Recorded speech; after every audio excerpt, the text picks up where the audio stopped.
We are here. Frank Frangie with you from Indianapolis. Liam Coen, the head coach now, making all the rounds. How are you, man? Frank, appreciate you having me on. This is awesome. Really pleasure to be here. Is it crazy? I mean, you told me something during the break is great. It's football, right? So you're enjoying this. It is. I mean, what an opportunity to be around your staff for the first time, be able to see so many people that have helped pave the way, and friendships and relationships that you've been able to forge along the way. So really excited to be here. Tell me about your staff. We all know now Grant's in place, Campanile's in place. Mm-hmm. They're the names. They're the coordinator names, but there's way more than that. Yeah. You're comfortable. Tell me how you put the staff together and how you feel about it. Yeah, it was ultimately when you get hired, your first thought goes to the players. How do we go and build the most competitive staff that we can within the time frame that we have? Every single one of our coaches that we hired had another place to go in the NFL.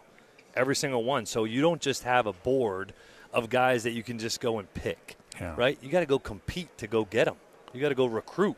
And we recruited against a lot of really good football coaches and organizations to go get the guys that we did.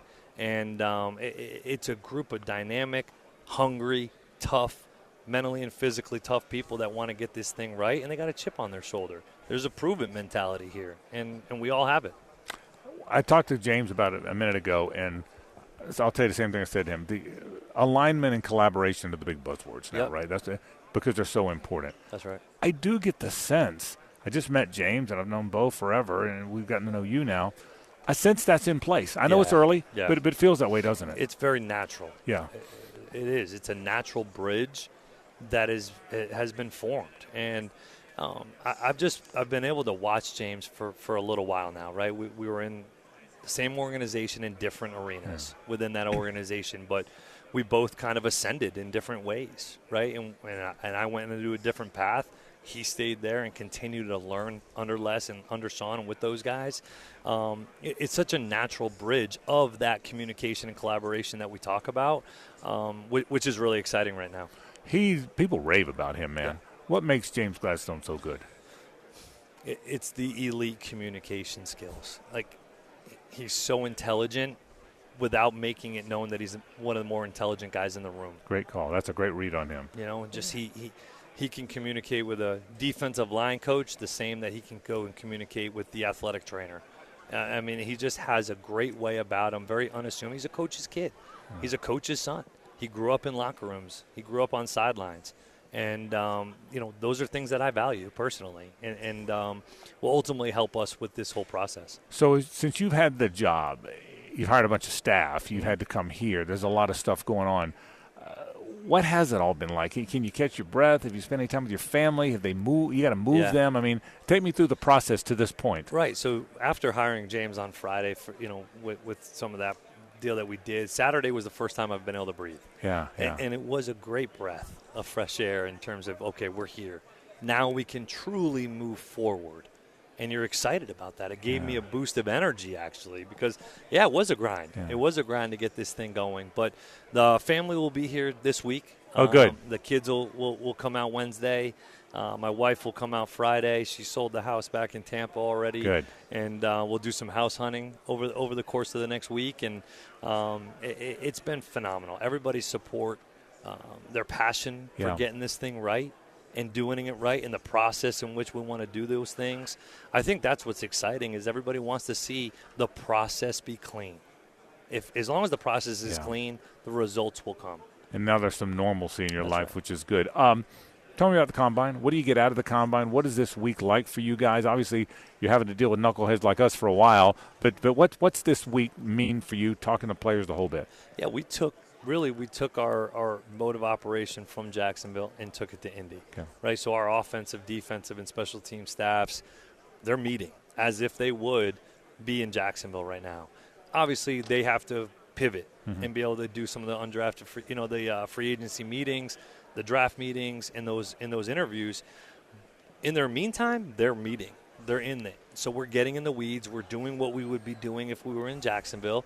We're just here in Indy. And then it's a great opportunity to get with the guys. We get with the staff, get to know each other a little bit more, watch them coach, right? Because in these formal meetings, you're watching your coach's coach.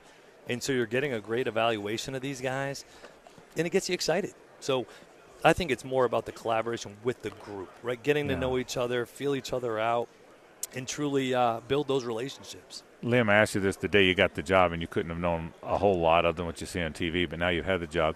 Can you get a feel for your players yet? I know you've met with a lot of them. You haven't coached them yet or seen them play yet. Tell me about your roster, how you feel about it, maybe even differently now than 2-3 weeks ago. I think there's a chip on their shoulder. I do. I think there's a chip on their shoulder. These guys know that they lost a lot of games by one score or less, and they're in a lot of football games. It's one thing to get beat; it's another thing to lose games, and we've got to eliminate losing games ourselves, right? You're going to get beat; it's part of the game. It's not going to be a standard, but it's part of it. We've got to eliminate losing games, and I think that these guys are hungry. They've got a chip; they want to prove it. They know that it's not that far off, and the work's coming, and I think they're excited about that. Final thing or two: I was with Josh Hines Allen about a week or so ago, raved about you. Raved about talking to you, and Josh is a smart guy now. He's a really smart. And he said, you get to know these coaches and you get to know people who are going to be your bosses, and you can really tell. Players are smart. They are. And you can tell when a guy is legit, sincere, and I can't wait to play for the guy. That's what he told me. And so I get the sense you've already connected with some of those guys. Yeah. We actually had a great opportunity to connect and have some multiple conversations. Yeah. Both personally and with football. And I've got so much respect for Josh. He's somebody that you want to embody what is a Jaguar, right? What are we trying to be both on the field and off the field, as a father, as a husband, right, in the community? Those are the things that we're looking to build upon, right? And, he comes from a place that I know, Brad White was his coach in college, who's a really good friend of mine. And I know Brad sees him as a son and somebody that he loves, that's part of his family. And those are the relationships ultimately you are trying to build, right? This isn't just about winning and losing. Yeah. It's about relationships and impacting people's lives. I talked to Mark Stoops, is a friend of mine. I said, did you talk to Mark about Liam? He said, absolutely I did, and he raved about you too. So cool. You're off to a great start. Hey, congratulations. Thank you for spending some time. I know it was a busy time for you. Good luck. I can't wait for the next one, but thanks for stopping by. Thanks, Frank. I appreciate it. Hey, Mia here, and thanks so much for watching 1010XL Jaguars. For even more coverage of the Big Cats, be sure to subscribe to 1010XL Jaguars.